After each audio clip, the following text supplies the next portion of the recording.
So hello everyone, this is Mike Anderson of Collision Advice, and we are coming to you live today from FCA's headquarters with Dan Black, Erica Schaefer, and also Jake Roth of Aztec. Our webinar will begin in approximately 5 minutes. Thank you for attending.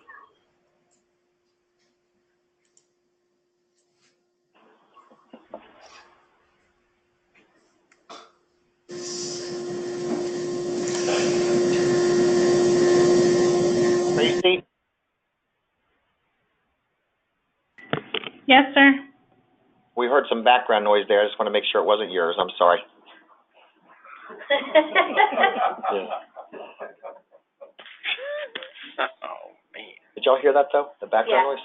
Yeah. No, it was perfectly clear. Perfectly clear. Oh, Tiffany. So Tiffany must be muted now. All right.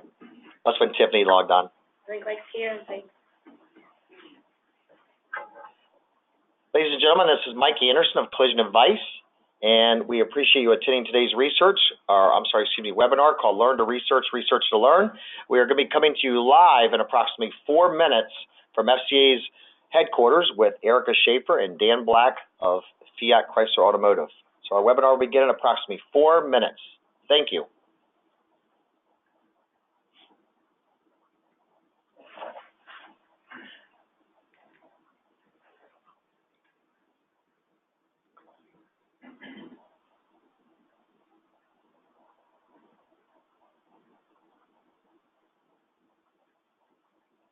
How do we know?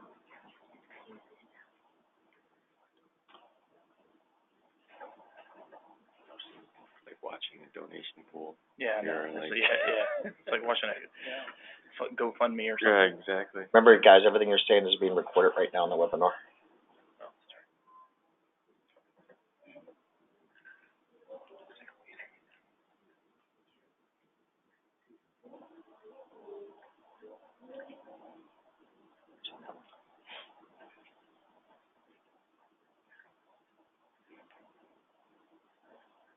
Hello, everyone. This is Mike Anderson of Collision Advice, and we are here live at FCA's headquarters with Erica Schaefer and Dan Black, and our webinar will begin in approximately 3 minutes.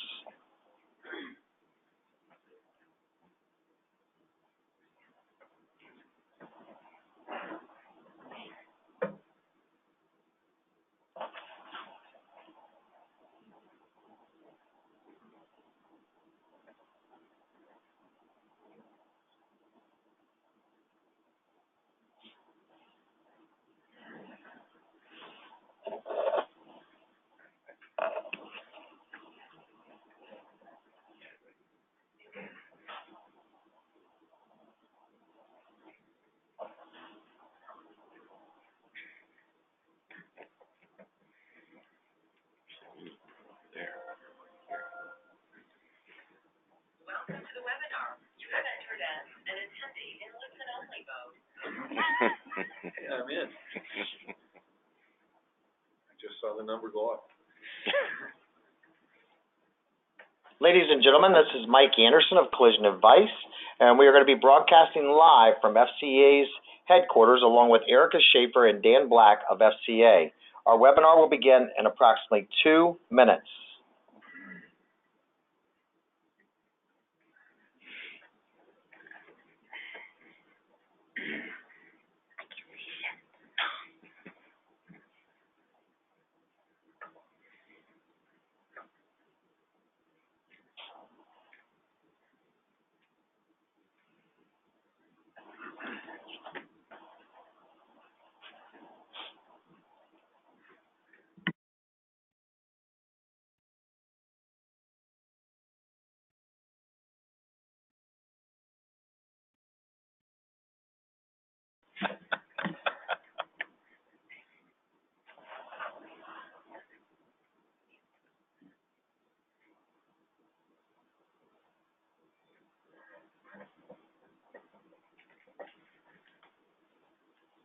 Ladies and gentlemen, this is Mike Anderson of Collision Advice.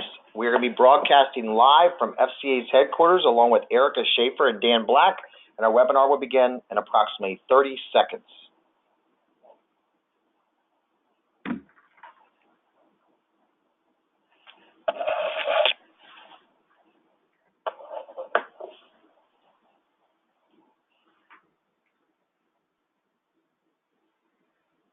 right, ladies and gentlemen, this is Mike Anderson of Collision Advice. We are broadcasting live today at the headquarters of Fiat Chrysler Automotive, where we are very, very blessed to be joined by Erica Schaefer and Dan Black of FCA. So Eric and Dan, would you just say hello to our audience? Hello. Lou. So ladies and gentlemen, we're actually doing something a little differently today. We're actually sitting here at FCA's headquarters and we're broadcasting live. We've got about 50 or 60 people in the audience to also ask questions. So everybody just give us a big shout out. Everybody say, hey. Hey. Ladies and gentlemen, we are excited to do that. So let's get this party rolling. First of all, ladies and gentlemen, all attendees have been muted. We have been muted so the fact that it would not disrupt any of the webinar. For example, if you were to put us on hold and we heard your background music. However, questions are encouraged. So one of the things we'd like to ask you to do is to make sure that if you have any questions, text your questions to Tracy Dombrowski at the following phone number. So you might want to write this number down or save it in your phone. That number is 571-458-0648. Again, that's 571-458-0648. So if you have any questions at all during our webinar for myself, for Tracy Dombrowski, one of my teammates, or for Dan or Erica from FCA, please feel free to text your question to Tracy and she'll make sure your question gets asked. Please make sure that you identify your name as well as what organization you're calling from. Also, please keep in mind, this webinar will run about 70 to 80 minutes. However, if you do have to get offline for any reason, like a customer comes in the office or you can't attend the whole entire webinar, please know that this webinar will be recorded and the webinar will be made available to anyone free in the entire industry. In addition, if you see your control panel for GoToWebinar, you will see where you can download a supporting document where a PDF of this entire presentation is available for you to share with any of your industry teammates. So we'd also like to, first of all, just say thank you to FCA, to Erica Schaefer, also to Lauren, and also Dan Black for their help in researching the information and giving us a subscription to FCA so that we might better educate the industry for safe and proper repairs. We also want to say thank you to SECA, which is the Collision Industry Electronic Commerce Association, for their help in making the collision repair industry to have some standards. So let's get started. First of all, my name is Mike Anderson, and I am the owner of Collision Advice. I'd also like to thank Tracy Dombrowski, who works with me, who has helped to compile all of this information. I'd also like to thank Will Ladoff, who was unable to join us today because his wife had a baby, and I think that's a great reason. But Will Ladoff, you were nice enough to help us contribute in building this content, and we appreciate that. We also have Jake Rodenroth from Aztec, who was also nice enough to give us some of his insight, and then we have Erica Schaefer and Dan Black from FCA. So prior to every webinar, we must read the antitrust guidelines. It is understood that in today's session, we will not discuss any issues that would violate antitrust guidelines. Avoiding violations of the antitrust laws is the responsibility and legal obligation of the business owner, and any discussion of current prices or discounts with a competitor should be avoided. And in our industry, this includes discounts, time hourly rates, charges to insurance companies, individuals, fleet owners, dealers, or other shops that repair vehicles. Please note that surveys of any prices, discounts, and costs are permissible, but only under strict guidelines and only if they are not part of a conspiracy to fix prices or to otherwise restrain trade. Cost studies that lead to price fixing or price stabilizing agreements always violate United States antitrust laws. And remember that the prices you charge must be calculated and determined by you, the business owner, alone. And these prices should take into account the cost of doing business, as well as include any allowances for a reasonable profit. All content of this webinar today will be based on standard economic and management principles. Profit margins, labor rates, etc. used in this presentation are to be taken as examples only, and the intent of this workshop is to provide attendees with basic management skills, leaving them free to determine their own individual rates, profit percentages, and other operating management aspects of their businesses on a strictly independent basis using generally accepted management principles. With that said, let's get started. So what prompted these webinars? One of the things that I, Mike Anderson of Collision Advice, do is every quarter I conduct surveys called Who Pays for What? And I do these with my good friend John Yoswick from the Crash Network. And one of the things that we do is we survey shops and we ask them a variety of questions. And one of the questions that we ask once a year is how frequently do you as a collision repairer research OEM repair procedures at the time you write an estimate? And unfortunately, ladies and gentlemen, what our survey results have shown us is that less than 18% of all collision repairers say they research OEM repair procedures all the time. In addition, 31% of shops said they do it most of the time. But the reality is, ladies and gentlemen, is that more than 70% of our industry's shops are not researching OEM repair procedures on a timely basis. And this is very concerning to me, because for those of you that are here today in my audience, How often do you research and repair procedures? All the time. What percentage should that be, everyone? 100%. You're absolutely correct. And ladies and gentlemen, so what our goal is by doing these webinars called Learn to Research, Research to Learn, is to educate you as a collision repair professional, whether you're an OEM manufacturer, a paint distributor, a shop, or an insurance representative, to how to utilize the OEM websites to research to ensure safe and proper repairs. So our desired outcome is this. Each month, we at Collision Advice will be doing a live webinar with a different car manufacturer each month in order to raise awareness of the resources that that vehicle manufacturer offers to help you as a collision repairer to perform a safe and proper repair. Our goal of this webinar is to take a step-by-step guided tour of each specific OEM's website to teach you how to log in, what are the different areas of their websites, and how to improve your search results so that you can find what you're looking for. We're also going to show you how to take and utilize, in this case, FCA's Tech Authority, to research some common procedures that are commonly needed by collision repairs, things such as, can I weld within 12 inches of an electrical component? Or can I repair a bumper cover with filler if it has a blind spot monitor? We're also going to touch a little bit on the utilization of FCA's factory scan tool and also some of their parts websites. And last but not least, we hope to share with you, the attendee, what are your options if you can't find what you're looking for? So the first thing we'd like to do is we'd like to launch a poll question. And if you're logged in, we'd like you to just take a little bit of a poll question. So what we'll do is we're going to have about 4 poll questions where we're going to launch a poll, and you'll be able to answer if you're logged in from your phone. So right now, Tracy Dombrowski, who works with me, is actually launching our poll right now. And this poll question is, what segment of the industry best represents your role in collision repair? Are you a collision repairer, an insurance representative, an OEM representative, or equipment paint manufacturer or other? And currently right now, 76%, now we're up to 79% of all attendees so far are collision repairers. We've got about 3% are equipment or paint manufacturer or representatives, 4% insurance, and we've got 5% others. So right now, ladies and gentlemen, only about 36% of our attendees have voted. So please take a moment to log in and take a part in this poll. By the way, ladies and gentlemen, we had over 1,300 people register for this webinar, and right now it's still every second we're adding additional attendees that are attending the webinar, and right now we're at over 600. So Tracy, let's go ahead and close the poll out so we can get started back to our presentation.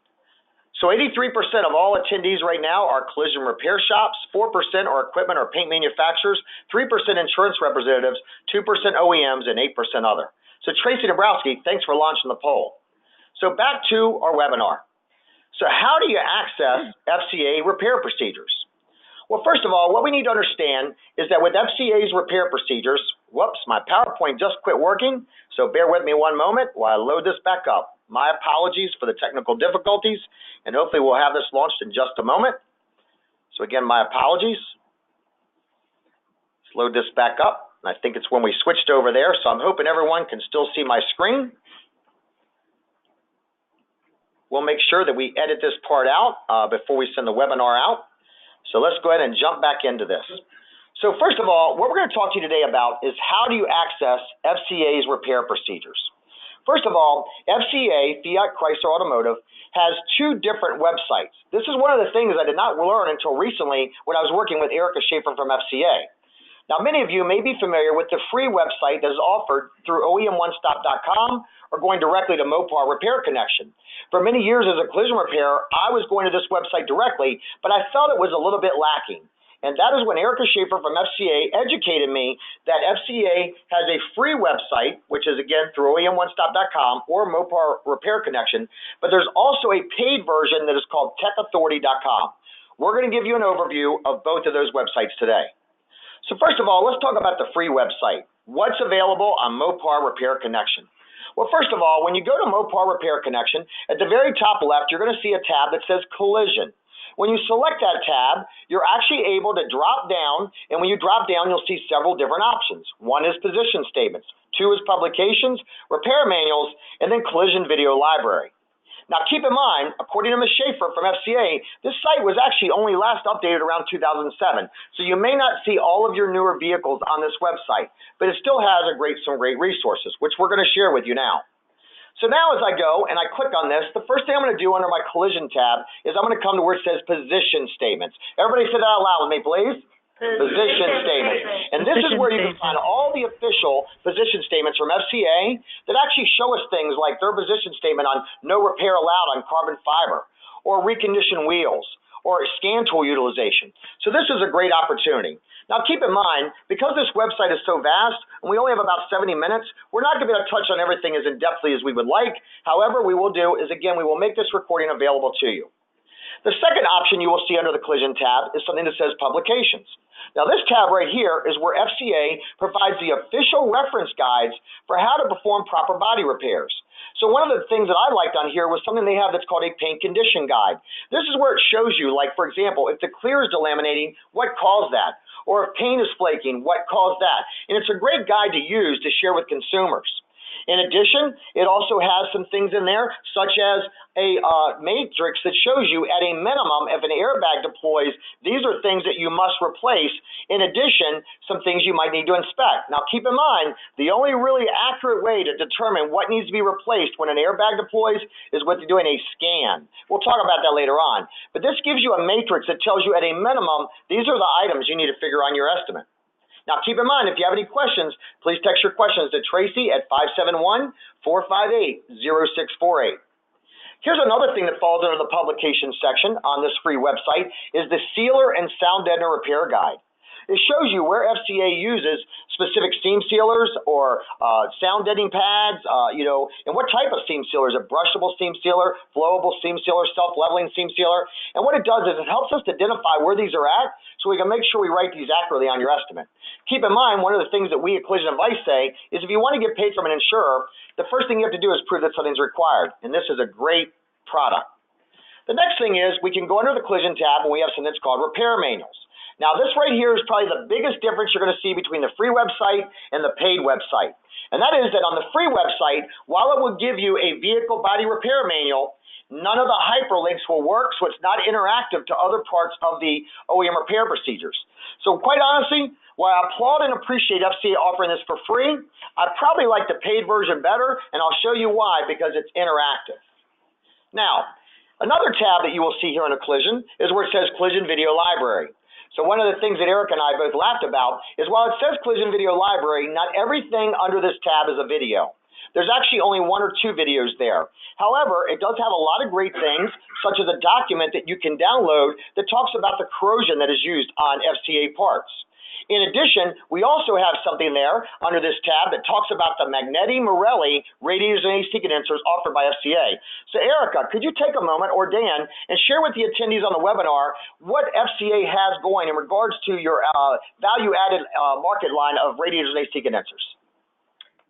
So the radiators and AC condensers, we launched Magneti Marelli offered by Mopar, and so they are consistent of still OE quality, but not to the exact same specs. So these are to offer a alternative in the aftermarket bucket to shops to procure. So we worked with CCC, and Magneti Marelli is a supplier that you can put into your estimating, and then it says to contact your FCA wholesaling dealership for supply of that. So it is available through the estimate. You will see it, but you do have to add them as a supplier in the aftermarket bucket. And so this was our means of, we understand the competitiveness of radiators and condensers, and it was our way of still having OE, but not to the exact same specification, but it is tested. We use all the safety standards to offer a lower alternative to compete in the aftermarket. So thank you, Erica. So if a shop's looking for more information, go to this website right here, Mopar Repair Connection, go to the home page, go to Collision, and you'll select under there, you'll find more information. There's also another thing that we found very interesting on this tab, and this was something that FCA has down about their core return program. So Erica, is this something that you or Dan, either one, can elaborate on? Yeah, so in 2014, we launched FasciaCore, kind of our green initiative. Since then, we have eliminated over 8 million pounds of fascias that would have been in landfills. So this was our way of helping green in the environment, and there's a $100 fee. So some shop dealerships may charge you the $100, and then you get reimbursed that fee. So it's our Go Green initiative that we launched a few years ago, and it's performing really well, what we thought it would do. So we're happy with it. It's not always the best for you all, but it's great for our environment and for business. So Thank you, Erica. Now, another thing that I really like about the free website, keep in mind we're still on the free website, Mopar Repair Connection, is a tab at the top that says Mopar Magazine. Now, what's really awesome about this magazine is it's published quarterly. And not only is it published quarterly, but it actually, each quarter, it has at least one collision-related article in it. So what you can do is you can go right here to this website, Mopar Repair Connection, and you can actually download quarterly the Mopar magazine that will have a lot of great information in there for you as a collision repairer in regards to safe and proper repairs. Now, here's an example of one of the articles that we pulled. So my good teammate, Tracy Dabrowski, actually found this in a 2015 issue number 4. And in that collision repair magazine, it actually had an article about replacing a quarter panel. And so what I did is I highlighted 2 of the things that I saw in this article. And the first was in the box that you'll see boxed out, it says, the most important consideration is the structural alignment of the unibody. It is critical that alignment be verified with a 3D measuring system. So right there, ladies and gentlemen, you can see very clearly that FCA is saying that a vehicle that gets structural damage needs to be measured with a 3D measuring system. But let's drop down a little further in the other box that I have highlighted in red, and it says right there, be sure to cut along the inside edge of your scribed line, and in the areas that are bent can be flattened using a hammer dolly. What is FCA referring to in this document? They're referring to adjacent panel damage. So if we were to go and replace a rear body panel, when we remove the damaged component, we would actually have to do some repair to the adjacent panels, which, by the way, is a not-included operation. So I really like some of the articles that FCA has here. So what I'd like to do is take a moment to do another polling question right here. And what we'd like to know is FCA has asked us to find out from you, if you were to receive the Mopar magazine, would you prefer to receive it as an electronic version, as a printed version, or as both? So Tracy Dombrowski, my teammate, will launch the poll now. And as she takes that poll, we'll be able to give the FCA some feedback. So Tracy, take it away. So right now we've got 57%, whoops, it's changed. About 50% said they prefer an electronic version, 20% printed, 24% both. So some pretty interesting statistics here, Eric and Dan. Should have asked the age of the audience. That's true. So now we're seeing about a 47% both electronic and printed. So it looks like it's going the other way, Erica. So Tracy, in the essence of time, let's go ahead and shut down the poll. And I think what we see is it's pretty evenly split. That while some people prefer to receive an electronic version of this of the magazine, 43% like to get both printed and electronic. So hopefully what we can do is in the future, FCA will take that under advisement.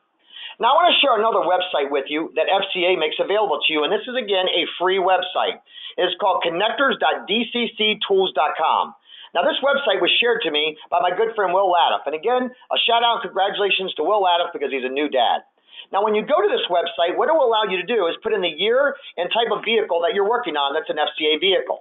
When you put it in there, you'll see in this case, we chose a 2016 Jeep Wrangler, and it's a JK version. And what I did was, it allows me to now see all the different connectors that are made for that vehicle. So if I have a vehicle that comes into my shop, and let's say it's hitting the front end, and all of a sudden the connector or the plug for the turn signal is ripped off for the horn, I don't have to go and buy a whole wiring harness. I can actually buy a connector straight from FCA, and not only does it allow me to select that, it actually lets me see a really good close-up diagram, which I find is pretty critical. Now, keep in mind, if you have any questions, text those to Tracy. Now, here's one of the things we found when we went to FCA's paid website. Not the free website, their paid website. It says FCA only approves wiring repairs if you use FCA's crimp tool. And they actually have a part number for that, Jake, a Mopar part number. And this is why we recommend using the paid website versus the free website, because if we not use the paid website, we would not have found this under the tools section. Now, let's talk a little bit about how to use Tech Authority, which is the paid website. First of all, you're going to go to www.techauthority.com.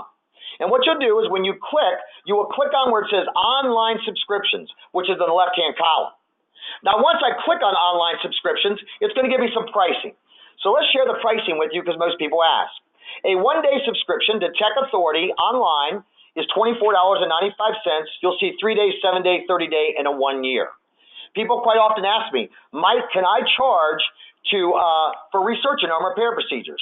I will tell you, as a business owner, you are free to do whatever you want to do. However, I will tell you that currently, right now, according to our Who Pays for What surveys, less than 11% of shops are actually charging for that and getting paid.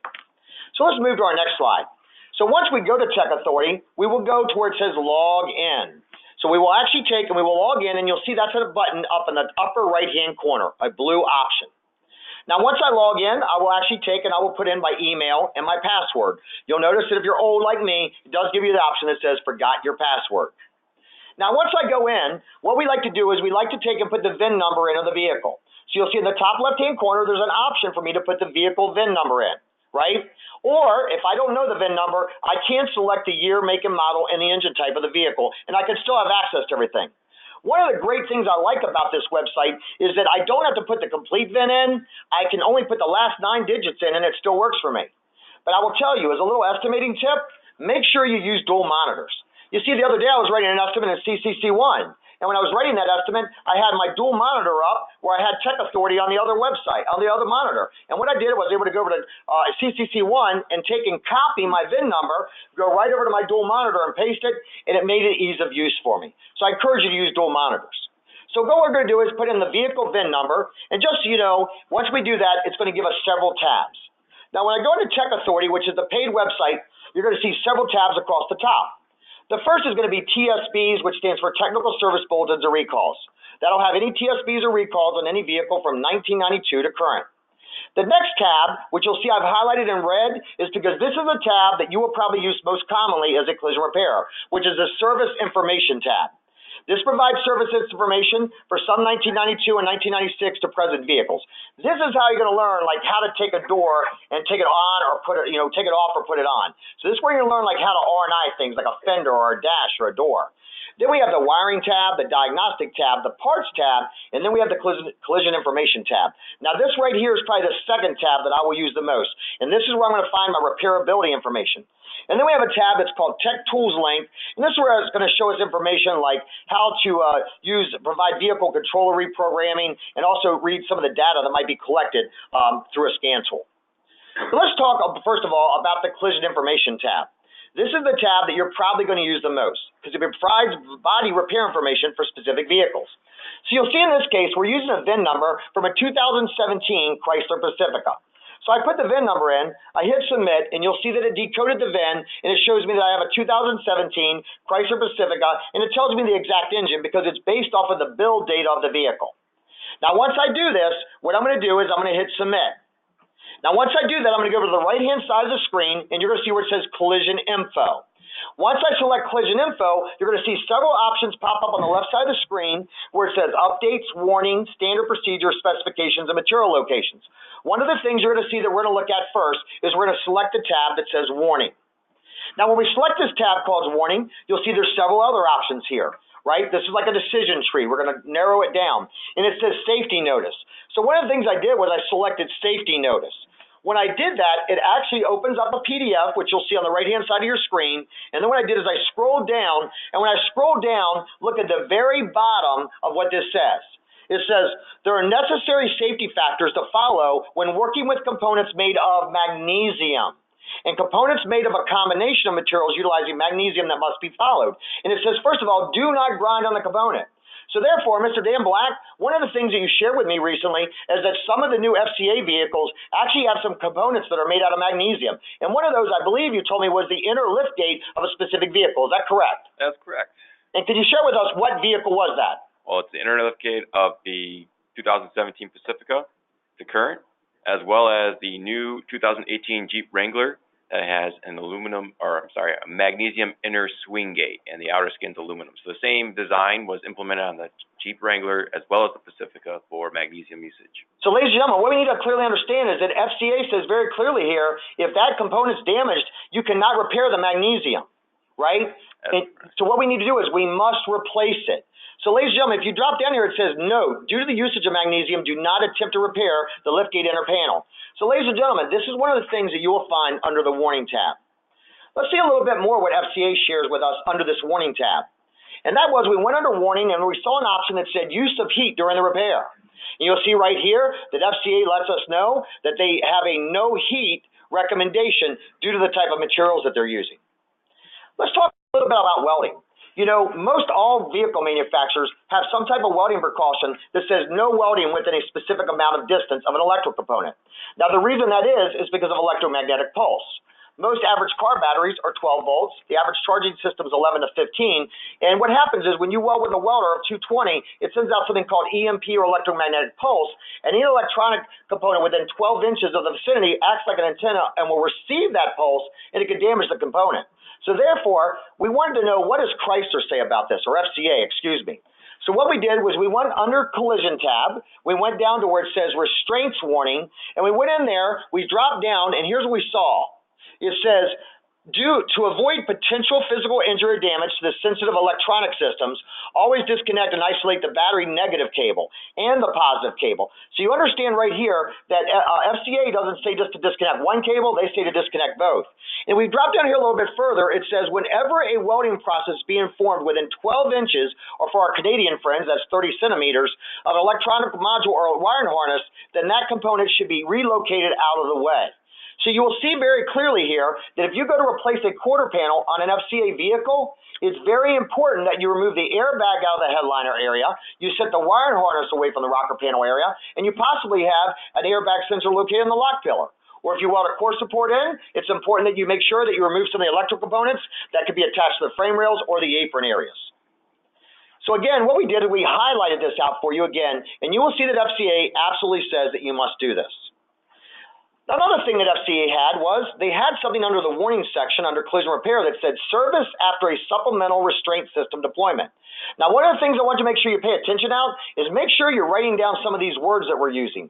Because if you can't find this document and you go to the search feature, which we'll cover later, and you put this word in, supplemental restraint system deployment, that would help you to find this document under the search feature.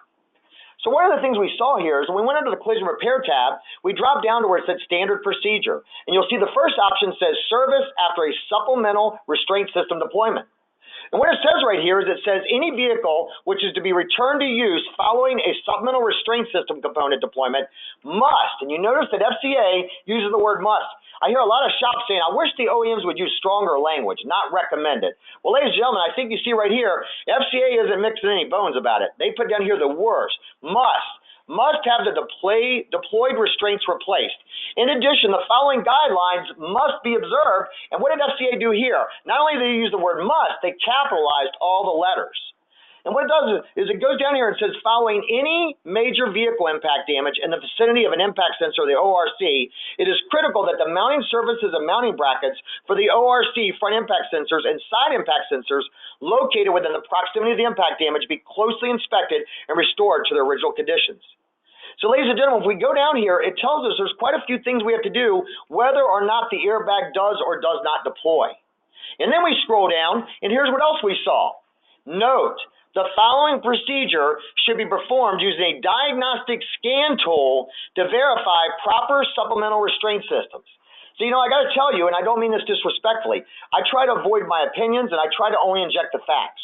A lot of people say, well, Mike, the OEM position statement says scanning is recommended. Well, ladies and gentlemen, if we move past the position statement and we just look at the OEM repair procedures, FCA clearly states here that we have to use a diagnostic scan tool, and it's the only way for us to verify if everything within that SRS system is working appropriately.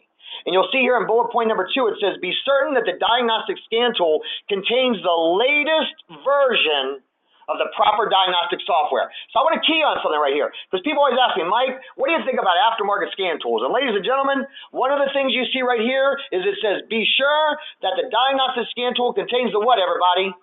Latest version, right? The latest version. And ladies and gentlemen, one of the questions I would have to ask, ladies and gentlemen, is if you're using an aftermarket scan tool, does it have the latest version? If not, you may not be doing a safe and proper repair. Let's talk about polyurethane foam removal. I thought this was really interesting, right? So I went again under Tech Authority, under Standard Procedure. I dropped down and it said polyurethane foam removal. And it said all NVH foam must be removed from the repair area of the vehicle because the material is what, everybody? Flammable, right? So what's interesting is I scroll down here, what it does is it tells me I need to cut an access hole. I actually have to cut an access hole to remove the foam before I weld on the vehicle. Keeping in mind that if you have to charge additional labor for access, that is a not-included operation, is clearly stated by the information providers. However, if you did not research this, you would not know that you needed to take and cut an access hole to remove the foam, and next thing you know, you could have a vehicle on fire. You'll go down here that also tells us how to properly re-weld the hole that we opened up for access. Let's talk a little bit about non-structural sheet metal repairs. Again, I'm still under the collision tab.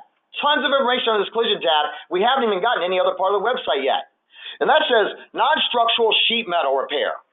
So obviously, as we click on this, what we will do is we will scroll down, and this is where it will tell you if you are allowed to use any structural adhesives according to FCA's rules. One of the other things I want to make sure that you see of right here is that FCA points out that they only approve specific adhesives. So if I look right here, it says structural adhesives that meet FCA US LLC's approved replacement materials include the following: Lord Fuser 2098, Lord Fuser 112B, and 3M 08116. So ladies and gentlemen, if you're using any structural adhesive other than what's listed on here, you're doing an improper repair. But ladies and gentlemen, it's not about just using the structural adhesive, the right structural adhesive. It's also about the cure time. So as we scroll down, what it does is it tells us what the cure time is on that specific adhesive.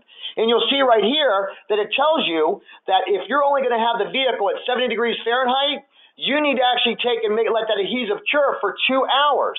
And what they do is it says right here, per product, it provides the cure time times the cure temperature, which equals lap shear strength pounds per square inch. I think even Larry Montanez would be proud of me for pointing that out. So ladies and gentlemen, at the end of the day, we have to make sure it's important that not only do we research the OEM repair procedures, and we research what structural adhesive used, but we research the cure time. Now, you'll notice that also when we scroll down a little bit further in this same document, you're going to see right here on the left side where it says joint and repair types.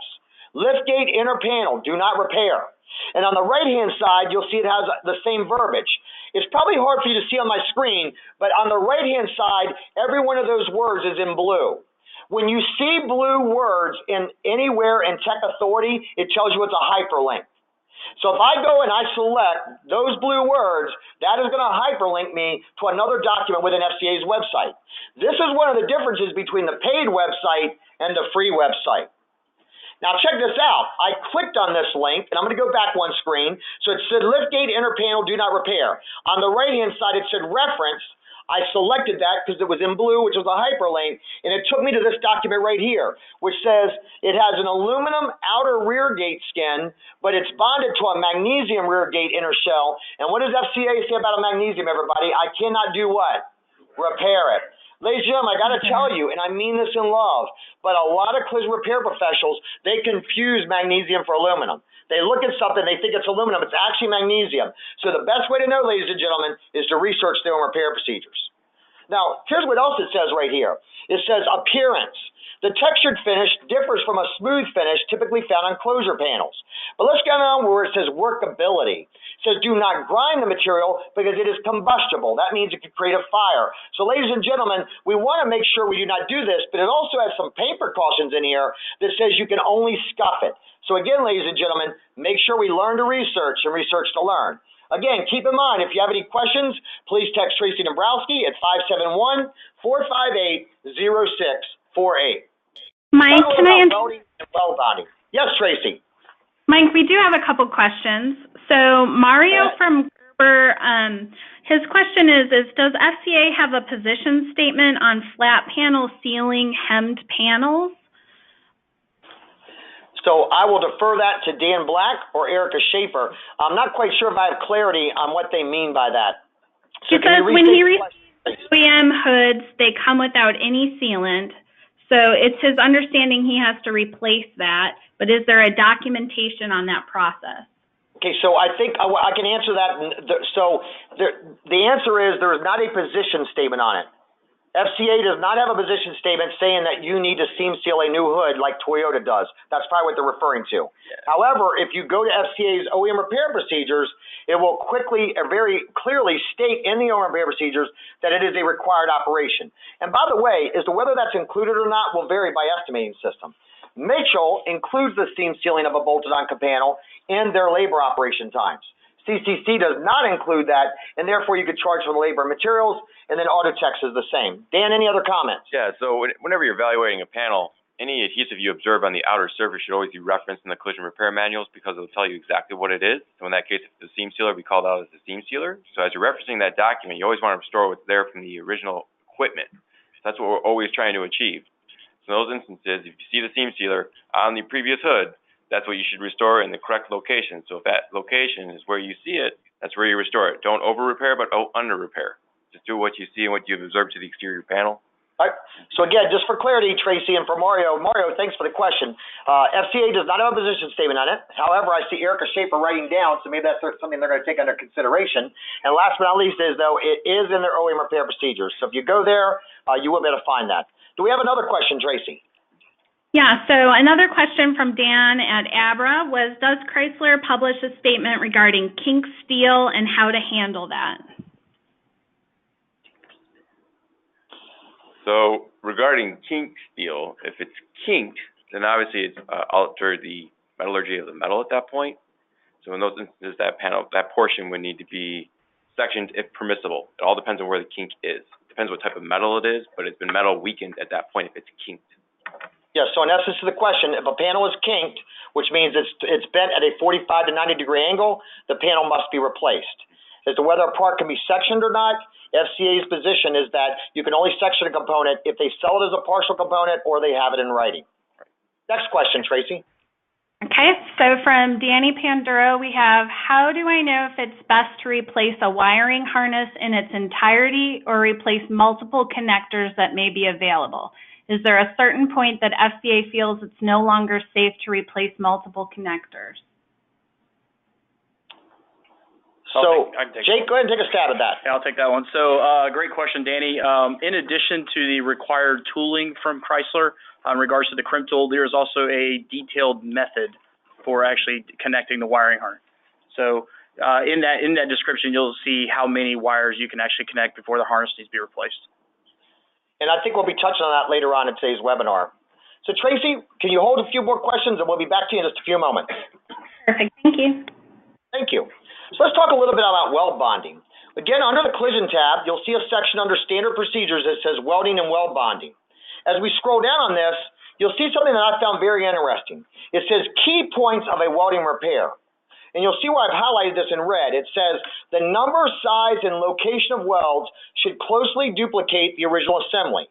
Do not place the new spot weld directly on the original spot weld location, because placement of a new weld over an original weld location may lead to metal fatigue or poor weld quality. Ladies and gentlemen, people always ask me, what do I think about used quarter panels? Ladies and gentlemen, my opinion doesn't mean jack. The only thing that matters is what I can prove to you from an OEM.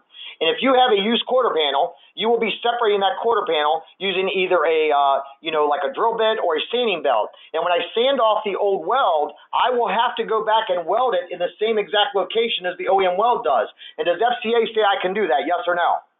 Absolutely no. So therefore, ladies and gentlemen, I do not see how it is humanly possible to replace an LKQ quarter panel according to FCA's procedures. So this was a great recommendation in here. You also see that in the notes section, it says FCA US LLC recommends the same quantity of welds as the original panel, but placement of the new weld. And you'll see right here, they put not in capital letters, should not be put directly over the original spot welds. Well, everybody agrees that if I go and have a used quarter panel, I got to take a drill bit, or I've got to take a sanding belt to remove the used quarter panel from the inner structure, and that's going to, only way I can replace it is to weld it back in the same spot. Ladies and gentlemen, that will not comply with FCA's procedures. We also, when we scroll down, you'll see right here that it says a significant amount of structural adhesive is used at the OEM to improve joint strength. And it may be difficult to determine if the material between the panels is an adhesive or a sealer. And for this reason, the following guidelines should be used. If in doubt, use a two-component corrosion-inhibiting structural adhesive. And we go back down here, and it tells us exactly how to use that, and again, what adhesives are approved by FCA. Let's talk about destructive test welds. Gosh, I got to tell you, this scares me a ton. Every vehicle manufacturer that I work with states that a technician must perform destructive test welds before they start to weld on a vehicle, because you don't want to be practicing on something that's going to stay on the vehicle. So one of the 4 questions we have to look at is it required? Well, according to FCA right here, under welding and weld bonding, it says weld coupons identical to the repair situation need to be created to help set up the welding equipment and weld process. These coupons should be destructively tested to ensure quality welds are being made. Ladies and gentlemen, people always ask me, was that included? Can I charge for that? Ladies and gentlemen, I don't give 2 hoots about whether it's included. You can charge for it. What I care about is, are you doing it? because I have a feeling that the majority of technicians, and I mean this in love, are not performing destructive and testing welds, right? So at the end of the day, ladies and gentlemen, the question is it not included? The answer is yes, it's not included. But at the end of the day, that's not the important thing here. The important thing is FCA says you need to be doing it along with every other OEM manufacturer. Now, if we scroll down, you'll see right here, it also says, with advancements in equipment technologies, such as computer-controlled and inverters, STRSW is not restricted to light gauge sheet metal any longer. Heavier gauges of high-strength and coated steel currently used in vehicle structures can now be welded in the field, provided what? Destructive testing. Everybody say out loud, please. Destructive testing is performed. Ladies and gentlemen, we need to make sure that we're doing that. All right, let's talk a little bit about weld bonding. Again, I'm still under the welding and weld bonding section, and you'll see here that FCA does cover for us what the proper procedures are and what products we can use, again, as well as cure times. Let's talk a little bit about sectioning locations and procedures. I'm going to drop down, still under collision repair, under standard procedure, and it says sectioning locations and procedures. So as I click on this, it opens up a PDF. This is where it's going to tell me that I can't weld within 12 inches of any electrical component. But when I scroll down, it's also going to tell me if there are different types of welds that need to be used or certain types of procedures. And again, if I look at anything on the left-hand side, everything on the right-hand side is in blue. That means when I click on it, it's a hyperlink, and that will tell me if and how I can section that specific component in. So again, let's back up. Go to collision repair, next tab, standard procedure, next tab, sectioning location and procedures, and there, everything on the right-hand side is in blue. That is a hyperlink that will tell me specifically what types of welds I need to have. You'll see right here in this case, it says at the very bottom, warning. Sectioning of components may only be performed in the described areas if damage to the component does not extend past the sectioning location. Should damage extend past the section location, the entire component replacement is the only acceptable repair. So ladies and gentlemen, keep in mind, if you have a component that they sell a front frame rail section, but it's damaged behind that, FCA is saying replace the entire component. And this is one of the things we see a lot of shops out in the field are not doing. Again, I'm going to the next panel. I'm scrolling down. This is the same document, and it talks about very high strength steel. Do not section. Why? Because these are components that are very similar to boron. Jake, you look like you had something you wanted to add. Yeah, I wanted to point out, Mike, that there's actually a separate document for the front frame rail if the vehicle is a plug-in electric hybrid vehicle. A very, very different vehicle than the gas engine car, the gas engine minivan, and to not overlook that. So if you see you've got one for the rail for the gas vehicle, right below it, you've got one for the hybrid vehicle. Yes, I went back 2 slides, but what Jake is pointing out right here is where it says front rail PHEV. When you see that, that means they have a specific vehicle, and the PHEV stands for Power Hybrid Electric Vehicle. It's an acronym, right? And at the end of the day, ladies and gentlemen, if you're working on an electric vehicle, that procedure is going to be different than a gas or diesel vehicle. Great point, Jake. Thank you. Corrosion protection. Again, we select on corrosion protection, and what we do is we see a lot of information. 2 things I want to point out here is it says that all bare metal should be epoxy primed prior to applying seam sealer. So keep in mind, ladies and gentlemen, it does not say etch primer. I see a lot of technicians out in the field, they're applying etch primer prior to seam sealer, and that is not what FCA wants. What FCA wants is an epoxy primer. Also, if we scroll down here, it says, when working around pinch weld flanges, seam sealers should be installed to duplicate. Key word here is duplicate the original appearance and function. Keep in mind, ladies and gentlemen, in CC Signature and Autotex, the seam sealing labor may be included on a welded-in panel, but the additional labor required to duplicate the OEM texture is not. And you can see here that FCA clearly says that we should duplicate the same appearance. Now, let's scroll down some more, and you'll see here again that also it says down here, FCA does not recommend the use of any type of weld-through primer. So one of the things, ladies and gentlemen, that's always interesting to me is we got to make sure we don't get this habit where we just put weld-through primer on every estimate. Because, ladies and gentlemen, if you're doing that and you're an uneducated estimator, one of the things you could be doing is an improper repair. All right, let's talk about standardized steel identification. Now what I'm doing is I'm still under the collision repair information tab, and it says specifications. One of the things we will do here is when we click on this tab, it will say standardized steel identification. Once I click on that, I can now scroll down, and what it does is it tells me the symbols for what different vehicle components are made out of. This is very important to me because I want to look at this before I write my estimate. Because if a vehicle is made out of very high strength steel or VHS, more than likely that's going to be some type of boron, type of metal. And if that's the case, then I cannot repair it, I must replace it. And not only can I not repair it, when I replace it, I cannot section it. In addition, ladies and gentlemen, as I scroll down on this document, you'll see right here where it says, and I've highlighted it in red, it says hot stamped boron materials, which are also termed press hardened. Specialized cutters are required. So that means that I can't just use a original drill bit. I may have to use a specific drill bit, which may only be good for 50 to 70 spot welds, and quite often those drill bits can cost upwards of $50 to $70 per drill bit. Or maybe you use like a staining belt from 3M. But at the end of the day, ladies and gentlemen, understand these are going to be one-time drill bits you use, not something you can use forever, right? So at the end of the day, those items may be listed on the estimate as a part. Now you'll go down here and you'll see that one of the things FCA does a great job on is their body in white diagrams. And each different color stands for a different type of metal that is used, and you'll see a glossary of these different colors and what types of metals are used or substrates in this vehicle and the FCA procedures. The next thing we want to talk about is gap and flush dimensions. I go right here to specifications, and again, we're still under the collision info tab, and what it does is it shows me the different gaps and dimensions that should be on my specific vehicle.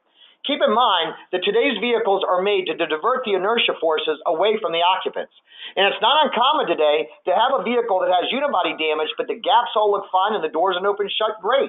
I got to tell you, we've been at the FCA headquarters here for the past 2 days, and yesterday we actually saw a great presentation by Dan Black, and he showed us how FCA vehicles are designed so that when they're in an accident, you can actually still get the door open and shut in order to get someone out. So your gaps could look absolutely fine, but you could have unibody or frame, things out of specs. So how do we know what's within specification? Well, we go here to where it says gap and flush dimensions, and we scroll down, and it gives us what the gap tolerances are for like the hood to the grill or the fender to the door, et cetera, et cetera. So another great resource. Keep in mind that all of these dimensions are in millimeters, not inches. Paint codes. If we go to the paint code tab under collision repair, it gives us the paint code on the vehicle. When we decode the VIN number through Tech Authority, it'll actually tell us what paint code is on that vehicle. But the other thing that's great about this is it's going to help me to identify if this is a pearl code. So if you look right here at AXR, it says it's brilliant black crystal pearl code. So if it's a pearl, I need to take that into consideration when I'm writing my estimate to make sure that I charge for the appropriate paint labor as well as the appropriate paint materials. Material locations. This goes a little bit back to the question that Mario asked earlier. When we go under material locations, we will click on where it says sealers and sound deadeners. Once we select that and we scroll down, it shows us where specific seam sealers are used. So if you look right there, which we only got the top part of it, but you'll see a hood, and it's clearly showing that this hood needs to be seam sealed. So in this case, I would print this document out, I would give it to the insurance representative saying, here's my proof that it's required that I seam seal this vehicle, or take a photo of it and upload it as a photo if it's a desk audit. In addition, you could use something like 3M's Crib Tool to show the price of the invoicing, and then we could always go and research the P-pagers because, again, for example, in CCC, when I replace a hood, the labor does not include the seam sealing of the hood, so I will charge that as a line item. If I'm using Mitchell's labor time includes seam sealing the hood, so then I can only charge for the materials. You'll see here's another example where it's showing me what structural adhesives are used. So again, it's very important that we identify these materials so we can line item on our estimate. Now the parts tab. Let's talk a little bit about the parts tab. So now we're out of the collision tab and we're actually in the parts tab. Now when I go into the parts tab, what this will allow me to do is I can actually select parts and then I can go to each specific vehicle section or what they call subsection. So for example, I may go to the front bumper is the section, and under the front bumper I can now look at subsections like the reinforcement, the absorber, etc. One of the things that FCA does a great job of is showing us their parts graphics. Now, I will tell you that I use CCC, Mitchell, and Autotex, all three estimating systems, and it's not uncommon for me to not be able to find a part in the estimating system, and I need it. Typically, what I will do is I will then, call my local dealership and say, hey, do you have this part? They send me over a picture, and I'm like, that's the part I need.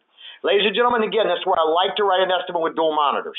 I'll have dual monitors up, and what I'll do is I'll have my estimating on one screen, I'll have my Tech Authority website on the other screen, and what I'm doing is I'll take and look at the parts graphics, and I might identify a part that's not in the estimating system. Now, as I scroll down, this is one of the cool things I found in Tech Authority, is it tells me if that part supersedes. I'm sure everybody knows what a supersession is. It's where they make a new part to take the place of the old part. So one of the things I really love about this, that the FCA's website does that I have not seen any other OEM website do, is that it actually tells me if the part supersedes. So you'll see right here it says front prime fascia. Doesn't supersede, but guess what? That grill applique does. And what that does is it now leads me to know that there may be a new part I need to get, and therefore it could be a different part number or a different price, and therefore I may need to reach out to my local dealership. Yes, sir. Jake, you have some other comments? Just one little thing I wanted to add. We just came from the assembly line for the Durango and the Cherokee, and they mentioned 17 different variants of that vehicle. So trim levels play a role, and using this tool to help identify the part, whether electronically or trim or body, is going to be critical. Thanks, Jake. I appreciate that. Now what we're going to do is, Tracy, let's take a moment. Tracy, did you have any other questions you might want to ask us? Maybe we have time for about 2 questions, and then we'll jump back into the presentation. Yeah, so John with Northwest Arkansas Collision wants to know if there is a statement regarding 4-stage paint. We do not have any 4-stage paints. Okay. There's no statement. So currently FCA does not make any 4-stage paint, any formulas, correct? Correct. Do you have 3-stage? Only tri-coats, yes. You do have some tri-coat? Yes. So it's a great question, though, John, and I can appreciate, John, why you asked that question, because I know there's several other vehicle manufacturers that do have 4-stage paints, and that's something we covered on the Toyota webinar last month where we talked about quad coats. Keep it in mind right now that CCC and Mitchell do not have formulas for 4-stage or quad coats. Autotex currently states that you would use the same formula for 3-stage that you use for 4-stage, but that's a very fair question, so we appreciate you asking that. Next question, Tracy. So John at John's Cross Lake Auto Body wants to know why you do not recommend weld-through primer and what should be used instead. Based on our engineer's recommendations, we do not recommend the usage of weld-through primer. And as opposed to using weld-through primer, we recommend the usage of cavity wax on the backside of the panels during the repair process, as well as coating the top side with epoxy primer. Okay. One more question, Tracy. Okay, so Billy from North Columbus Collision says, how can a shop perform a destructive test weld, and is there a certain strain the weld should withstand? The shop can perform the test weld with 2 coupons. They can use squeeze-type resistant spot welding in conjunction with structural adhesive, allow that to cure to simulate the environment that's going to be on the vehicle. They can do a pull test, and what you're evaluating is the shear around the weld. You want to make sure the weld's not failing. If it peels back and the weld fails between the 2 panels, then you have a weld failure. That's what you're trying to evaluate. Yeah, and one of the things I'll say is a lot of times shops reach out to me and ask me where they can buy weld coupons from. Typically there's, if you go to one of your local places that sell welding supplies, generally they can come up with weld coupons for you. However, if you're having difficulty, please reach out to myself or Tracy Nebraski after this webinar, and we will via email, and one of the things we can do is share with you some places that you can actually buy weld coupons. It's a great question, Tracy. We'll come back to you for more questions in a few moments. Great answers, Dan. Thank you. Let's talk a little bit about the wiring tab. So I got to tell you, I was not very familiar with this tab until Will Ladup and Jake Rodenwall shared this with me. But when you go to the wiring tab, what you'll see here is when you click on this, you want to go to where it says Wiring Application Launch. And when we do that, it opens up a new application. One of the things you'll see here where it says Announcements, and it says Training Classes for New Wiring Application 2010 or newer are now available. And it actually has you an option where you can click on there to actually look at and participate in some of the online training courses. Now let's go ahead and click on the applications, and when I click on that, one of the things you're going to do now is it shows you all these different decision trees that I can select.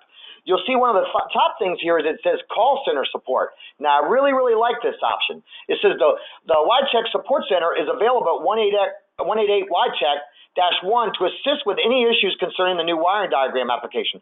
So if you're using this portion of the website and you're not quite comfortable on how to use it or navigate it, they actually have a toll-free number you can call. So shout out to FCA for this great feature. Now again, as we scroll down through this, you'll see that there's different connectors that we can choose, connectors by component type. It lets you look at like a 3D drawing of that to ensure you're getting the right connector. So again, I'm not going to spend a lot of time on that, but I would encourage you to make sure you share that with your technicians. Let's talk a little bit about the Service Bulletins and Recall tab. Now, when you go to this right here where it says Service Bulletins and Recalls, this is where you're going to find 3 things: Service Bulletins, Recalls, but also FCA's position statements. So let me say that again. Even though it says Service Bulletins and Recalls, this is also the tab where you're going to find FCA's position statements. So let's look at this example right here.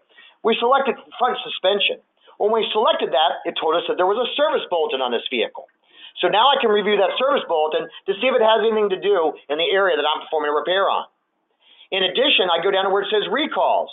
You'll see right here, it tells us there's a safety recall on this specific fire extinguisher that's sold with a specific FCA vehicle. And last but not least, ladies and gentlemen, I'm going to go down and I'm going to scroll to where it says collision bulletin. Now, I want you to notice, too, there's a Canadian section of this website and there is a U.S. version of this website. So you'll see I did not select the Canadian recalls.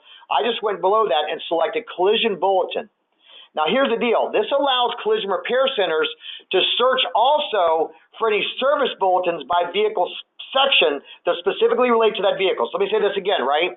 As a collision repair, I may not be so concerned with things that a mechanical shop may do, but I want to know the things that are very pertinent to what I do.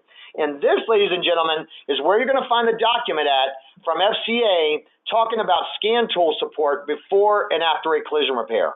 So if you're looking for this document, know right here, you go to service bulletins and recalls, scroll down to where it says collision bulletin, and under there, you will see where it says scan tool support. Now, one of the things that you'll see that they also say there, and excuse me, I jumped forward too quickly, is it actually says that FCA only mentions the FCA factory scan tool, which is called what, Mr. Rodenroth? The YTech. The YTech or an Aztec. So one of the things that FCA states is that you need to be scanning vehicles with either their factory scan tool or the Aztec, because Aztec uses OEM scan tools on the other end. The utilization of an aftermarket scan tool is not mentioned nor supported in any of FCA's procedures. In addition, FCA says you need to use the one that has the most latest update. Let's talk a little bit about the Service Info tab. This provides service information for some 1992 and 1996 to present vehicles. This is what allows you to drill down by vehicle section. This is where we're going to find out, for example, like, can I repair a bumper cover if it has a blind spot monitor with any type of filler material? This is where I'm going to find out, how do I remove a fender or remove a tailgate or a lift gate? So at the end of the day, ladies and gentlemen, this is probably one of the tabs that you're going to use the most as a collision repair. Let's take a look at this. First of all, I'll go to where it says Service Info. Now, for this example, we're not going to use the Pacifica. We're going to use the 2012 Dodge Caravan. Please keep in mind, again, if you have any questions, please text those to Tracy at 571-458-0648. And again, I apologize because we tried to keep this webinar down to 60 minutes, but there's so much great content. So if you have to drop off, we'll miss you, but you can definitely watch the rest of it while it's recorded. But let's look at Service Info. Now, when I look at Service Info, and this is on a 2012 Dodge Caravan, you'll see right here that I will go and I will select one of these options. One of the things I liked here was special tools. Now, when I looked at the special tools, it shows me specific required tools that I may need when working on a specific component as well as a part number. But here's the other thing I like about it. Unlike some other OEM manufacturers, it actually gives me a link to a website where I can buy the tool.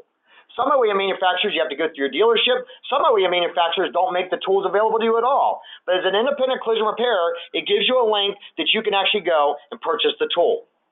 Now, here's what else we liked about this feature. And this is where we go under Service Info. So now I'm under Service Info. I go to a specific vehicle component. In this example, we're going to use the steering. Under steering, I have a subcomponent, which is called column. It's very important that when you write an estimate, you always look at the component as well as the subcomponent while you're writing an estimate. Let me show you why.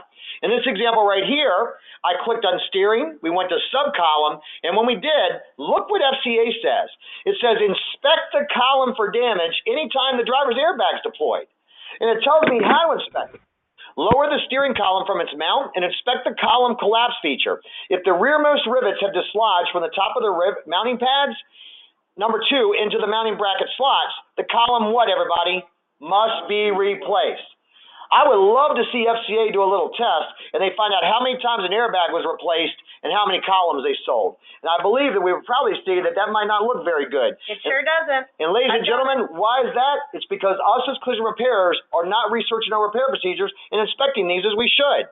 You'll see it also says right here, no attempt should be made to return the rivets to the top of the pads. Ladies and gentlemen, very clearly here, an airbag deploys, you do not know what to look at unless you're researching our repair procedures through Tech Authority. Now let's scroll down here and let's look at another example, and this is on a 2017 Chrysler Pacifica. We went into the Service Info tab, We went into electrical. We dropped down to power windows. Power windows is under power systems, right? So when I go to power systems, I go to my power door locks, my power windows, etc. I thought this was pretty interesting. I went to power windows. I went to description and operation. And here's what it told me. And you'll see where I have it in red here.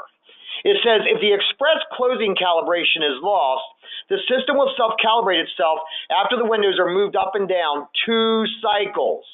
Ladies and gentlemen, how many times have we replaced a door or replaced a door skin and we didn't go and roll the window up and down twice to resynchronize the windows for pinch protection?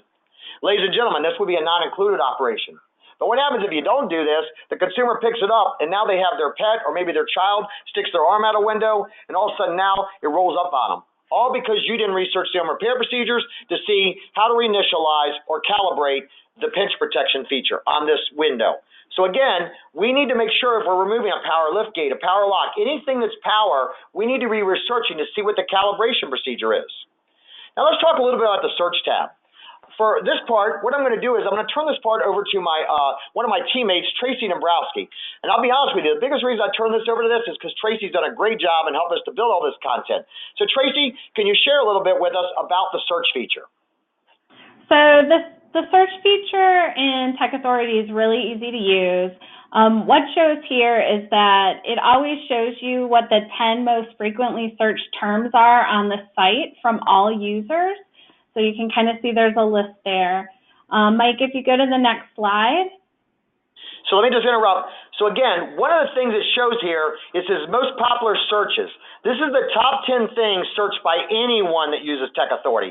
I'd like to challenge our collision repair industry that the next time I log into this website, the top 10 things are collision related and not mechanical related. Can I get an amen?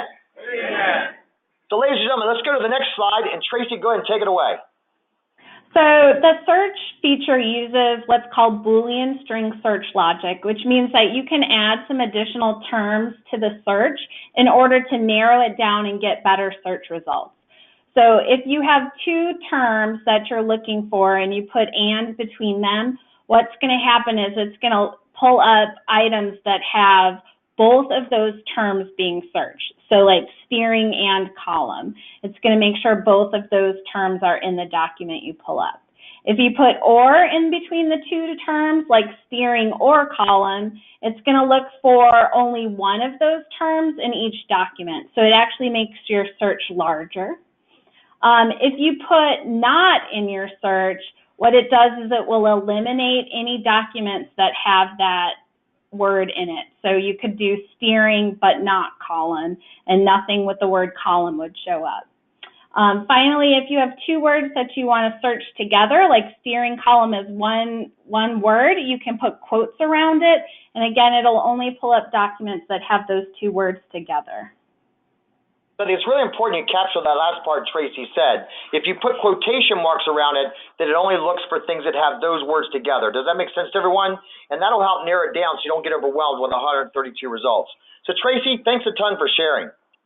So we'll give you an example of how this works. One of the examples Tracy did was she typed in the word keyless. And what we did is we did a search. And when it searched, you'll see right here, it came up with a ton of things that we needed to know that had the word keyless in there. So now what we can do is we can actually select any of those options that we feel may be relative to what we're doing on a vehicle. Let's talk a little bit about how to research some comment procedures. But before that, Dan Black has a comment.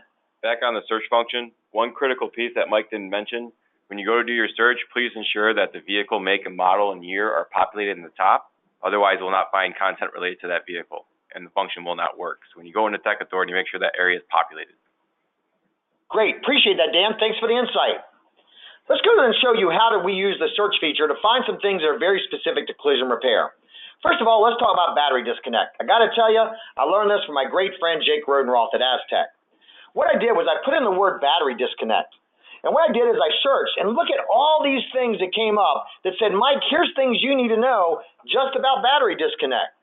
So what I did was I narrowed it down a little bit, and I selected the one that said standard procedure, battery tester and charger. And when I selected on that, it told me that one of the things that FCA requires you to have is something called a GR8, which is used for battery support, which is something we need to use before we scan a vehicle. We have to hook up battery support.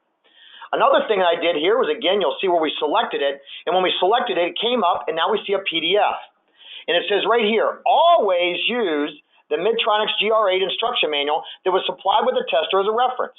And what it does is it talks about that we need to make sure that it says if testing the vehicle the battery out of the vehicle, but also testing the battery in the vehicle, make sure all vehicle accessory loads are off, including the ignition. So ladies and gentlemen, one of the things I need to tell you is, one of the steps to scanning is to make sure when you bring a vehicle in, before you scan it, whether you use the FCA factory scan tool or the Aztec device, make sure you hook up battery support and also let the vehicle get to operating temperature. Now, again, you'll see right here, it says that when we go to scan a vehicle, it says we must maintain battery voltage at 13.5 volts to provide uninterrupted reprogramming of ECUs and retain vehicle system settings. So again, ladies and gentlemen, when we talk about scanning, people often ask me, Michael, what do you think should be included or not included? I don't think I should tell you what's included or not included. I think we need to identify the steps. Step number 1 is drive the vehicle in. Step number 2 is let it get to operating temperature. So if I'm in Montana where it's 20 below, or Alaska, like Ryan Cropper from Alaska is here, I need to let that vehicle get up to operating temperature. And then I will hook up my battery support, and that's the first 2 things that must be done before I can actually do a health scan or diagnostic scan on this vehicle. Let's talk about blending clear code. This was a great one I wanted to see. So what I did is I went into FCA's website, and I quite simply just put the word clear code in the search feature. And I hit clear code. And the first thing that came up was blending clear code during the refinish process. I selected this option, and look what we have here. FCA actually has a document that says you must extend clear to the natural breaking point. So if we're replacing or repairing a quarter panel, we need to make sure we extend clear all the way down to the front of the windshield pillar. If we have a roof that doesn't have a natural breaking point like a molding, we need to extend clear to what we call up and over. But FCA clearly has a document about extending clear code. Let's talk about scanning. I just put the word scan in the search feature, and I hit scan and I hit search. And you'll see right here, the second thing that it came up with was collision information standard procedure, post-collision scan tool inspection. Once we select that, you'll see now it takes me to the PDF. And what's one of the things that FCA says right here? Pre-scan process. Conduct a customer consultation. Gain the customer's authorization to scan the vehicle and to share the data with the appropriate parties involved, such as an insurance company, sublet technician, etc. Ladies and gentlemen, let me just tell you, if you're scanning vehicles today without the customer's authorization, number 1, scan it, but number 2, to share the results of that scan with a third party, you may be in violation of a privacy agreement. You also see down here that FCA actually says, bullet point number 2, not all systems will eliminate a mill light, even if there's damage to that system. So very clearly, FCA has some very strong language and parameters in regards to doing a pre- and post-repair scan. Matter of fact, if we scroll down, you'll see right here that it says post-repair calibration and post-scan process. It says perform all required calibration, initialization, and aiming steps following the FCA service information procedures. And what it does is it tells us that some systems will require the vehicle to be what, everybody? Driven. Ladies and gentlemen, it's not just about calibrations. It's also about researching and understanding that sometimes a vehicle may need to be driven X miles per hour for X amount of distance. So it's very important we research the test drives, not just the scanning process. Here's another one we did. We put in body control module. We did a search, and you'll see a lot of things came up. We selected one that said body control standard procedure, body verification test. I think Jake Rodenroth, you're going to love this one, brother. Check this out. It says, with the scan tool, record and erase DTCs from all modules. So how do I perform a body verification test? So check this out. FCA says, perform a body verification test. And what does it say I need to do? I need to use a scan tool to record and erase DTCs from all modules. And then it says, if any repairs were performed to the RF hub system, with the scan tool, select diagnostic procedures, reset the ECU, RFH, and perform the routine. So ladies and gentlemen, when you see here, it tells us very clearly that not does just FCA have a position statement saying we need to scan, but the OEM repair procedures speak it quite clearly as well. Jake, go ahead. Yeah, one more thing I wanted to add is that we especially saw yesterday, we're going through the headquarters. Chrysler in particular is adding a lot of autonomous panels, sliding doors, lift gates, running boards, tailgates, things like that, and those are scan tool supported parts. So if you change that part, there's a scan tool relearn procedure that you have to run through with the scan tool. It's more than just reading and clearing the codes. It's running through the relearn procedure so the vehicle functions as designed. Thank you, Jake. Let's talk a little bit about recalibrations. You know, I think the hot topic today is scanning, but I have to tell you, I'm really concerned as an industry because we need to move past the scanning and we need to get into the calibrations. So let's talk a little bit about this. What we did is we chose one on a power sliding door learn cycle. One of the things that FCA does is they have a feature that's called activation zones on sliding doors or lift gates. Dan or Jake, can either one of you share with our attendees a little bit about what this option is? Sure. So when you're up to the vehicle and you have the fob on you and you have your fob in your pocket and you're within 5 feet of the vehicle, you can swipe your foot underneath the sliding door area or the lift gate of the vehicle, particularly in this case in the Pacifica, and those panels will automatically reveal themselves at that point in time. So again, there's a certain way that we need to do this procedure. Is that correct? That's correct. Okay, so when we do this procedure, we need to know how to do it. So what I did is I went into the search option, I put in the word scan, and when it came up, you'll see right here where it says power sliding door diagnosis and testing, power sliding door system. I selected that option, and what it did is it came up here and it says, using an appropriate scan tool, check for any PSDM diagnostic trouble codes, diagnosing it at DTCs with the proper diagnostic procedures information. If no DTCs exist, cycle the door while monitoring system status with the scan tool. So you'll notice here it says cycle the door with a what? A scan tool. So ladies and gentlemen, at the end of the day, it's not just about scanning the vehicle, it's also diagnosing and testing and ensuring that the system's working properly. Jake, go ahead. Another way that they can get there is if they want to look up the operation on how to change the door. Just how to take the door off of the van and put the new one on.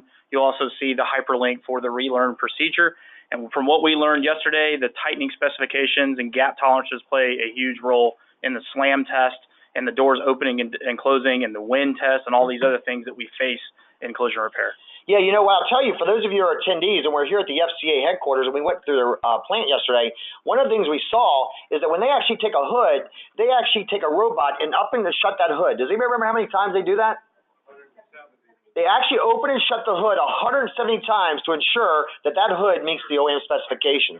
So when you start thinking about the difference between an OEM or aftermarket hood, think about that hood is getting open and shut 170 times. One of the other things they share with us is it's very critical for technicians to ensure that all of the bolts are torqued to factory specifications because those bolts are torqued to exact specs to make sure they don't back out while you're riding down the road, especially if you're fixing a vehicle that somebody uses like a truck or a Jeep for an off-roading experience. Now you'll see right here, we kind of did what Jake did. And what we did is we put in the word sliding door as our search criteria. And what we did is it said power sliding door, standard procedure, and it tells us the learn cycle. And again, it says right here, anytime a power sliding door component is removed, replaced, door adjustment is performed, or diagnostic TCECs are addressed and erased, a learn cycle must be performed. So ladies and gentlemen, every time you remove or replace or repair that door, it's telling us that we need to go back and we need to perform a learn cycle. Let's talk a little bit about the power liftgate system. If we put in the word power liftgate learn, and by the way, ladies and gentlemen, we're probably about 15 minutes away from the end of the webinar. If you have to jump off at any time, please understand this webinar is being recorded, but we hope you'll hang in here with us to the end. So liftgate learn, we put that in as a search feature. The very first thing that typed up was power liftgate standard procedure. We select that option, and it tells us here, what's the first thing we need to do? Obtain the appropriate what, everyone? Scan tool. So at the end of the day, ladies and gentlemen, we have to have a scan tool just to reprogram the rear liftgate. So ladies and gentlemen, it's not just about scanning the vehicle to look for DTCs. It's about doing some of the recalibration or relearn features. Let's talk a little bit about adaptive cruise control. Now in this one here, you'll notice that we didn't use the word adaptive cruise control. We used the abbreviation for that, which was ACC. And we put in here ACC programming.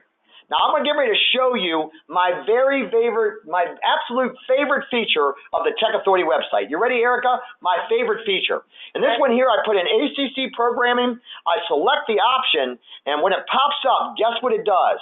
It automatically tells me the tools required to perform that procedure, but better yet, lady, you see the big black square? It shows me that there's a video.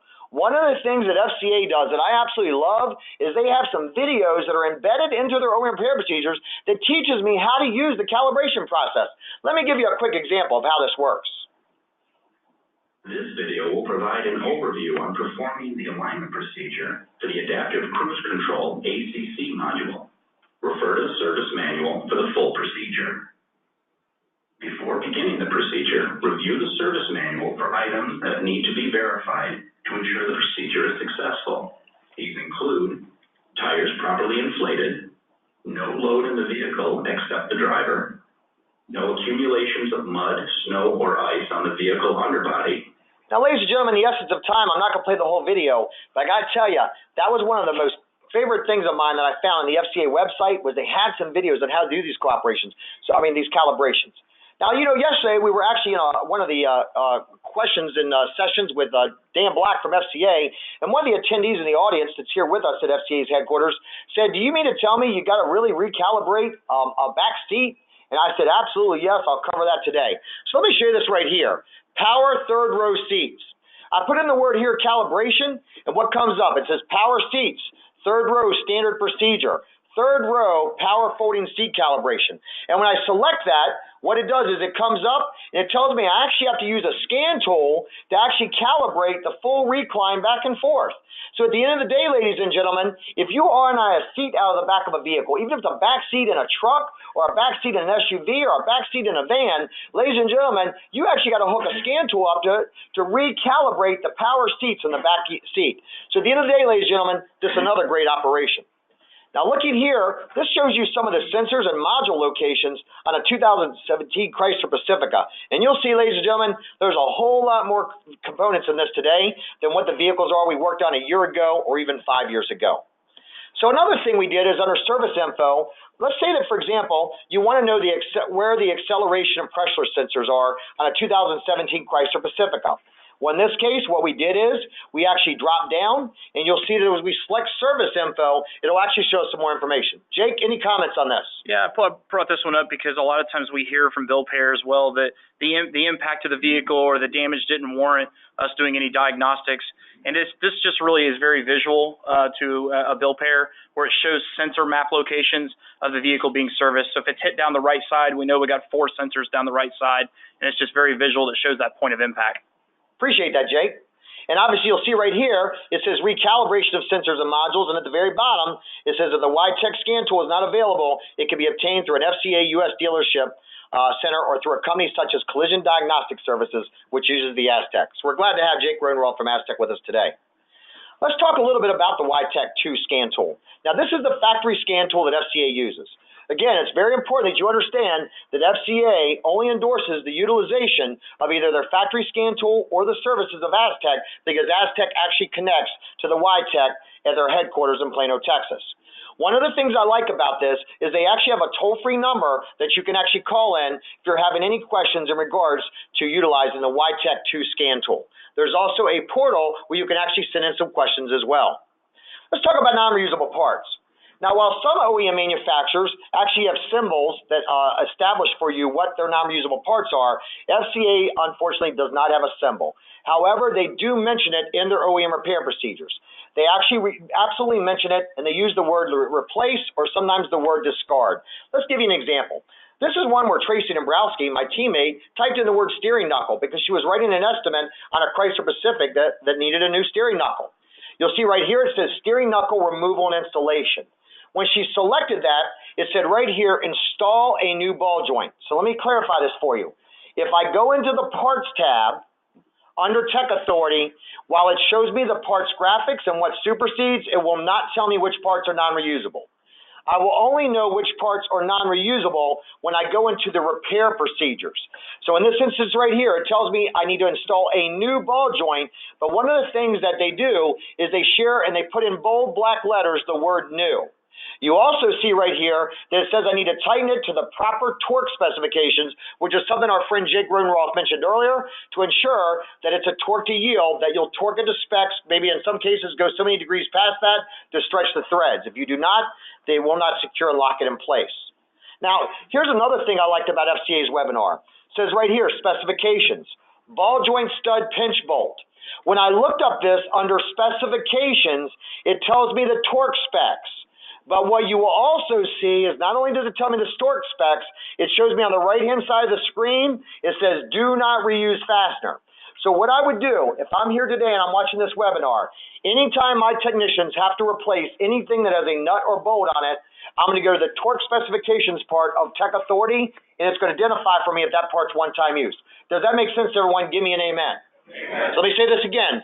Go to technical specifications. When you go there, you will look up the component, and it will tell you the torque specs as well as whether that part can be reused or not. Now, let me give you another example. Here's one where we went to body. We selected body, and what we did is we went down, we selected the area that said weather strip. And what does it say right here? Door and liftgate weather strip seals that use a white mastic sealant must be replaced with a new weather strip. So at the end of the day, ladies and gentlemen, while the estimating providers do a great job of sometimes identifying one-time use parts, the only way we're going to know for sure is to research every single part we remove off of a vehicle. We need to research that in the OEM repair procedures directly. Let's talk about blind spot monitors. This is one of the questions I got from quite a few people was, well, Mike, you know, how do I know if I can fix a bumper cover? Can I use filler material with a blind spot monitor still work? Well, here's what we did. We typed in the word blind spot monitor. We did that in the search feature. You'll notice we're using this search feature quite a bit. And then it came up and it said blind spot description and operation.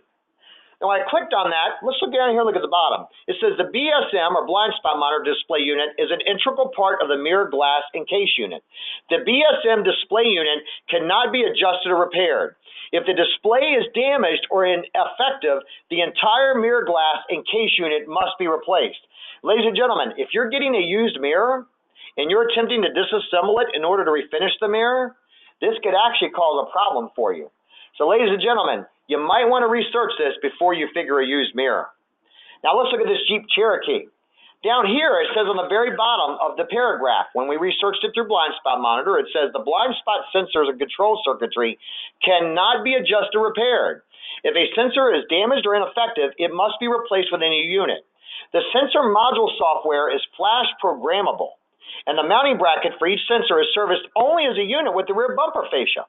So, ladies and gentlemen, if this is damaged, I can't buy the components separately. I need to buy a complete bumper assembly. So, Jake or Dan, can you share a little bit for us here where it says the sensor module software is flash programmable? All that really means is it brings it up to the latest calibration.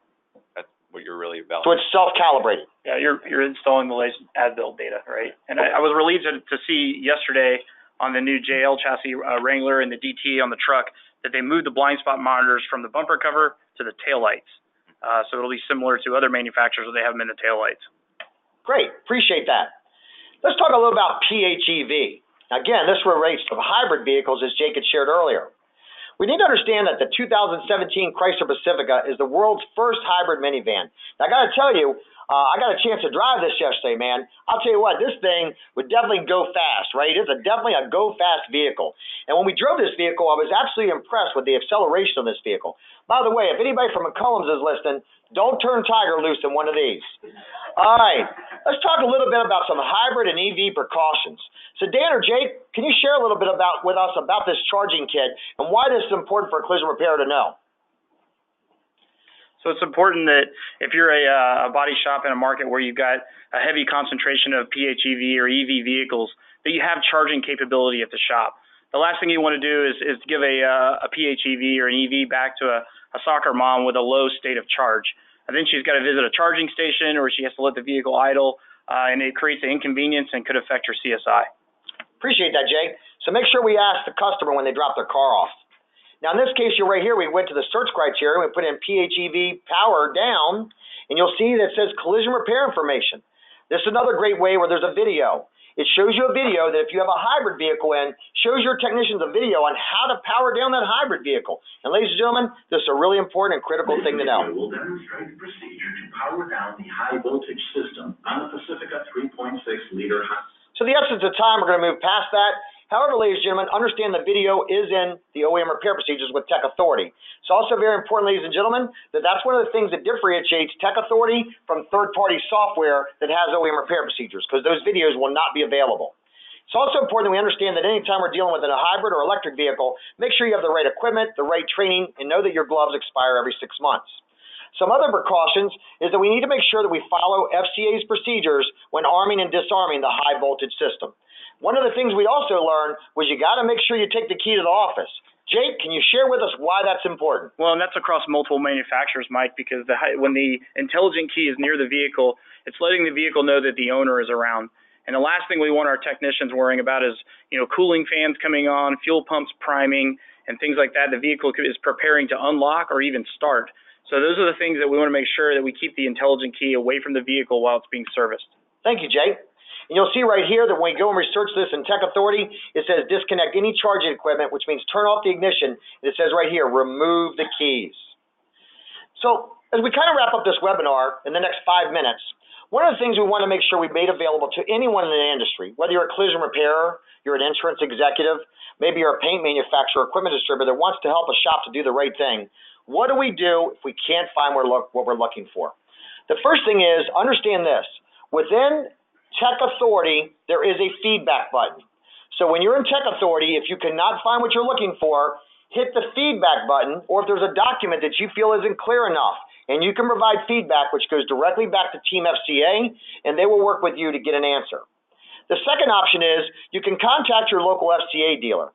And when you call them, tell them that you would like to submit an inquiry into STAR. STAR is the technical support for mechanical repairs for FCA's organization. Another option you have is you can go to www.i-car.com. You will go to where it says technical inquiries, and you can submit an inquiry to iCar, and they will work with FCA to get you an answer. You can also, now this is one of the advantages, and probably the only advantage I found with the free version of FCA's resources, and that is you can go to moparrepairconnection.com, and they have an option that says ask for help. Now, but what they don't tell you is that comes to me. Yeah, so that goes right to Erica Schaefer. So if you're using the free version, you would submit that to Erica Schaefer, and she may or may not get back with you. We'll leave it at that, right? I will. So everybody do it now. So, ladies and gentlemen, one of the things I want to show you here is just the feedback option. This was an example where we were working on an area of the roof, and there was actually a roof cover molding that went over the hinge cover. We weren't sure if it was non-reusable or not, so we went to feedback. And where feedback, we submitted a question, and that goes directly to FCA, and then hopefully they'll get back to you in a timely manner.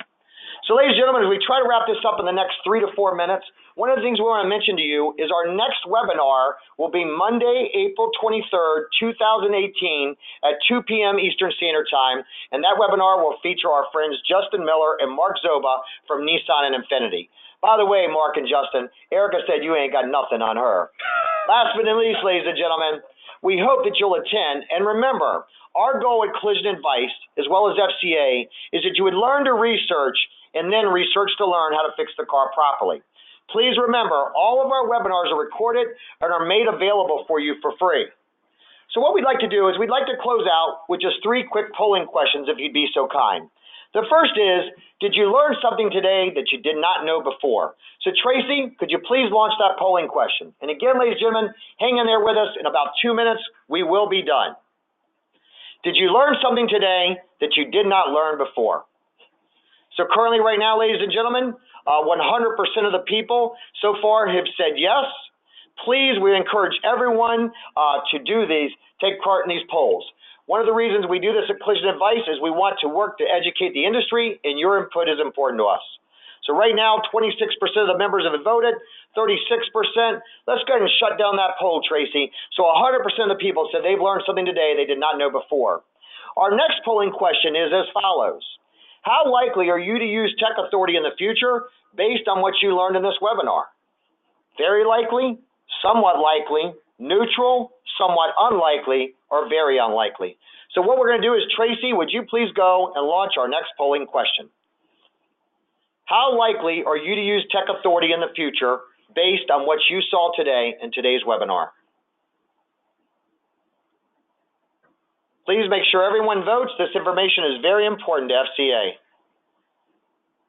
Currently, 85% of the people, Erica, are saying that they are very likely to use Tech Authority in the future based on this webinar.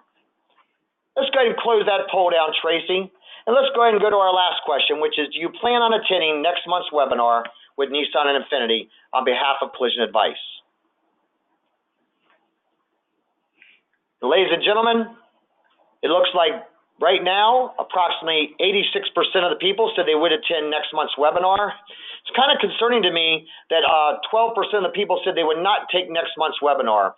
So if there's something that we at Collision Advice are not doing properly, or you feel like we can do better to make this a better experience for you, please let us know, because it's important that we meet or exceed your expectations.